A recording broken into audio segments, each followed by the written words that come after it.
এবাৰ এটা সৰু চৰাই সাগৰৰ পাৰত ৰৈ সাগৰৰ পৰা নিজৰ সৰু ঠোঁটখনেৰে পানী চুচি আছিলে, অৰ্থাৎ পানী মুখেদি উঠাই আছিলে।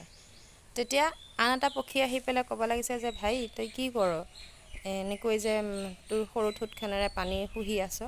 তেতিয়া কৈছিলে যে এই সাগৰে মোৰ পোৱালিটো লৈ গুচি গ'ল, গতিকে মই মোৰ ঠোঁটখনেৰে পানী শুহি শুহি সাগৰৰ পানী নোহোৱা কৰি দিম। তেতিয়া কৈছিলে তোৰ কাৰণে জানো এইটো সম্ভৱটো নহয়, ইমান সৰু চৰাই এটা হৈ পেলাই সাগৰৰ পানী জানো শুহি নাইকিয়া কৰিব পাৰিবি। তেতিয়া কৈছিলে যে তই পাৰ যদি মোক সহায় কৰ, তোৰ উপদেশ মোক নালাগে। সেইবুলি কোৱাৰ লগে লগে সেই চৰাইটো নিজৰ ঠোঁটেৰে তাক সহায় কৰিবৰ কাৰণে পানী শুহা আৰম্ভ কৰিছিলে।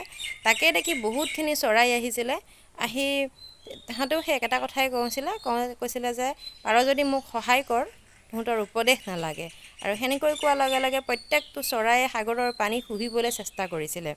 আৰু সেই কাহিনীটো দেখি পেলাই গৌণ্ড পক্ষী যি আমাৰ ভগৱান শ্ৰীকৃষ্ণৰ বাহন হয়, তেওঁ সাগৰৰ পানী শুহিবৰ কাৰণে তেওঁ যাবলৈ ওলাইছিলে। ওলাওঁতেই প্ৰভুৱে কৈছিলে যে তুমি যাব নালাগে, সাগৰৰ পানী তুমি শুহি পেলাই শেষ কৰিব নোৱাৰা। তোমালোকে যদি তেনেকুৱা কৰিবলৈ যোৱা মোৰ কৰ্মত বাধা পৰিব।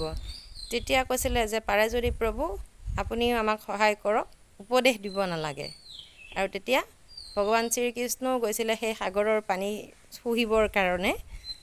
সাগৰে যেতিয়া ভগৱানক দেখিলে, দেখাৰ লগে লগে তেওঁতো জানিছেই কি হ'ব এতিয়া, দেখি পেলাই কি কৰিলে, সেই সৰু চৰাই পোৱালিটো ঘূৰাই দিছিলে। তো এই কাহিনীটো মই এইকাৰণে ক'লোঁ যে আমি সকলোকে সহায় কৰিব লাগে, কেতিয়াও কাকো উপদেশ দি ফুৰিব নালাগে।